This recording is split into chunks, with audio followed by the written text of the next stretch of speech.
Today we're going to be covering the top 4 exercises you can be doing for lateral hip pain. We're also going to give away all the adjustments you can make to this exercise so that you can start at whatever current capability you have physically. These exercises will be extremely helpful if all you've been doing is stretching and it's not helping you whatsoever. Instead, what we're going to be doing is starting with an isometric strength to build integrity, and then rotating in exercises that allow you to build strength through the lengthened position. Now, first up is a side plank. Most people will do side planks with both legs on the ground.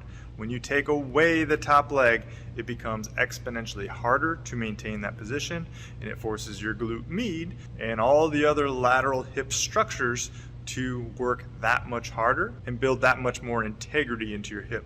So we're going to progress a single leg side plank, not a bilateral or 2 legs down side plank. We're also going to do this for time.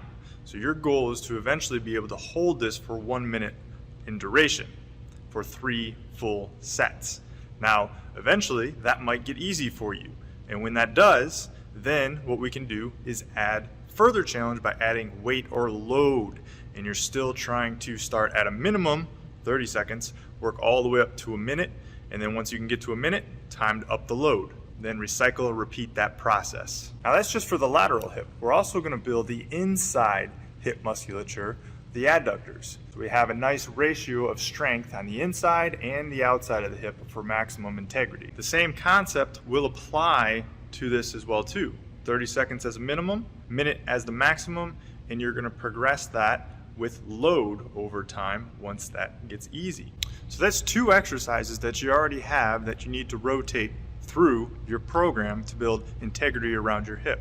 Now, we're going to still use those same 2 exercises, but there's 2 other variations that you can do with this exercise to build even more strength, and that is strength through the lengthened position, strength as the muscle elongates, which we refer to as eccentric strength in the fitness and rehab world. So we're going to repeat both the side plank on 1 leg and the Copenhagen side plank, but now we're going to do so while pulsing up and down, controlling that pulse up and down. So we work both the eccentric and concentric, or up and down motions of the actual exercise. You need to be able to do at least 5 reps here at a minimum, and then you're going to do 10 reps at a maximum.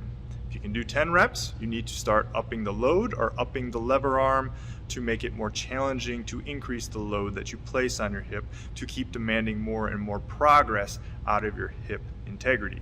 Now, when you combine all 4 of these together, you have a great plan, an actionable program that allows you to progress hip strength and integrity day in, day out, week to week, month to month, to give you the confidence that you're going to continually build more and more strength, integrity, and health, longevity into your hip. Now, you can program all these exercises yourself and rotate all 4 of these exercises as you may when you go to the gym, or you can follow our pre-built program that allows you to form these exercises just as I would design and program for somebody here in person. Access to that workout is through the 0 Weak Links program that is found on sportsrehabexpert.com. So you can head on over to our website or look below in the description and we'll have a link to that exact program, which goes over all of our workout and fitness routines as well as all our rehab programs.